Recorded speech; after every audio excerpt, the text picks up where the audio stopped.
Assalamualaikum warahmatullahi taala wabarakatuh. Waalaikumsalam warahmatullahi wabarakatuh. Bismillah, alhamdulillah, alhamdulillah ala ni'amillah, wa syukru ala ni'amillah, alladzi ja'ala syahra Ramadan, syahral magfirah wal barakah, walladzi ja'ala ilman ala darajah, walladzi ja'ala al-mu'minina wal mu'minat, wal muslimina wal muslimat fi sahatin mu'afiyah. Salatu wassalam ala asrafil anbiya wal mursalin, sayyidina wa syafiina wa nabiyina Muhammad ibni Abdillah. Rabbi shrah li sadri wa yassir li amri wahlul 'uqdatam min lisani yafqahu qawli, amma ba'd. Puja dan puji syukur hanya milik Allah Subhanahu wa taala yang sudah memberikan nikmat iman, Islam dan ihsan. Dan tak lupa salawat serta salam kita curahkan kepada baginda besar kita, kepada Nabi Khatamul Anbiya, Nabi Muhammad sallallahu alaihi wasallam, para keluarganya, para sahabat-sahabatnya dan para pengikutnya hingga akhir zaman. Amin amin ya rabbal alamin. Alhamdulillah, beradanya Al-Fakir di sini bukan lain dan juga bukan ingin menyampaikan sepatah dua patah kalimat yang insya Allah bermanfaat bagi kita semua. Ya ikhwanul muslimin, ada yang tahu apa itu definisi kezaliman? Ada yang tahu apa itu makna kezaliman? Ya ikhwanul muslimin, kezaliman ialah meletakkan sesuatu yang tidak pada tempatnya. Berdasarkan hadis Hasan yang diriwayatkan oleh Abu Daud, dikatakan bahwa kezaliman itu ada 3 macam. Yang pertama, kezaliman yang tidak akan ditinggalkan oleh Allah Subhanahu wa taala. Yang kedua, kezaliman yang dimaafkan oleh Allah Subhanahu wa taala, dan yang ketiga, kezaliman yang tidak akan dimaafkan oleh Allah Subhanahu wa taala.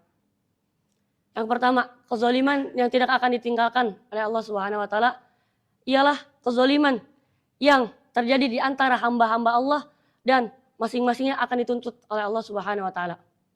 Yang kedua, kezaliman yang dimaafkan oleh Allah ialah kezaliman yang apabila kita lalai, hak kita lalai kepada Allah, kewajiban kita lalai kepada Allah, maka Allah akan maafkan dengannya.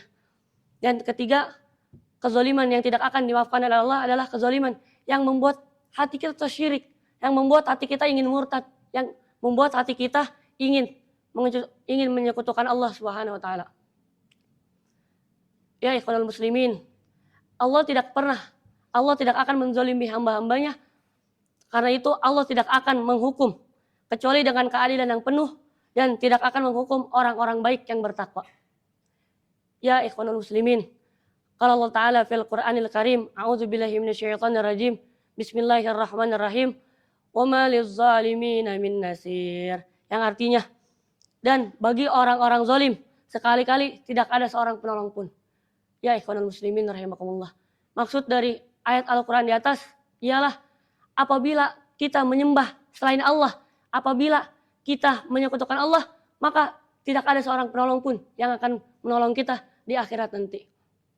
Dia berpikir bahwa di dunia banyak yang membantunya, banyak yang menolongnya, akan tetapi tidak ada seorang penolong pun di akhirat nanti yang bisa membantunya.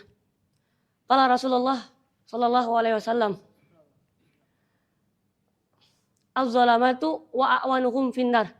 Yang artinya orang-orang zalim dan para pembantu-pembantunya berada di neraka. Ya ikhwanul muslimin rahimakumullah. Sudah sangat jelas dalam hadis ini bahwa baginda Nabi Muhammad sallallahu alaihi wasallam mengatakan apa? Orang-orang zalim dan para pembantu-pembantunya dan para antek-anteknya berada di neraka. Contohnya kayak gimana? Misalkan ada fulan yang ingin membutuhkan uang secara instan. Padahal di dunia ini tidak ada sesuatu yang instan. Dia berpikir bahwa jalan satu-satunya ialah mencuri uang. Dan dia mendatangi seseorang temannya ingin meminjam jaketnya. Meminjam jaket si Fulani. Si Fulani mengetahui bahwa si Fulan bakal mencuri uang di masjid. Dan si Fulani meminjamkan jaketnya. Itu sama aja. Si Fulani membantu si Fulan untuk melancarkan aksinya, menyolong uang tersebut. Dan misalkan ada satu contoh lagi. Misalkan ada kakak kelas yang ia menyuruh adik kelasnya buat beli rokok di warung. Adik kelasnya mau-mau aja. Adik kelasnya nurut-nurut aja. Karena kenapa? Karena dia disogok sama kakak kelasnya, bakal dapat jatah rokoknya juga. Padahal baginda Nabi Muhammad Sallallahu alaihi wasallam. sallallahu alaihi wasallam mengatakan apa? La ta'ata li makhlukin fi ma'syatil khaliq.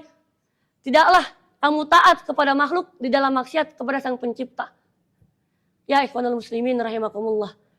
Yang dimaksud dari hadis ini ialah meskipun dia seorang ulama, meskipun dia seorang kiai, meskipun dia seorang ajengan, apalagi seorang guru, kakak kelas ataupun teman yang seumur, jangan mau kita nurut apabila dia menyuruh kita untuk melakukan suatu kemungkaran atau suatu kezaliman. Contohnya kayak gimana? Misalkan naudzubillah min dzalik, kita mempunyai seorang guru. Yang gurunya itu ternyata dia sesat. Menyuruh murid-muridnya, menyuruh kita untuk melakukan suatu kemungkaran atau kezaliman. Dan kita di situ tidak boleh. Kita tidak boleh nurut kepada dia walaupun dia seorang guru kita, walaupun dia mengajari kita. Akan tetapi apabila dia itu guru menyuruh kita untuk melakukan suatu kebaikan, maka taatilah, maka turutilah. Yang apabila guru tersebut menyuruh kita untuk melakukan suatu kebaikan. Mungkin cukup sekian muhadharah yang bisa Al-Fakir sampaikan. Kurang lebihnya mohon maaf. Walafu minkum. Assalamualaikum warahmatullahi taala wabarakatuh. Waalaikumsalam.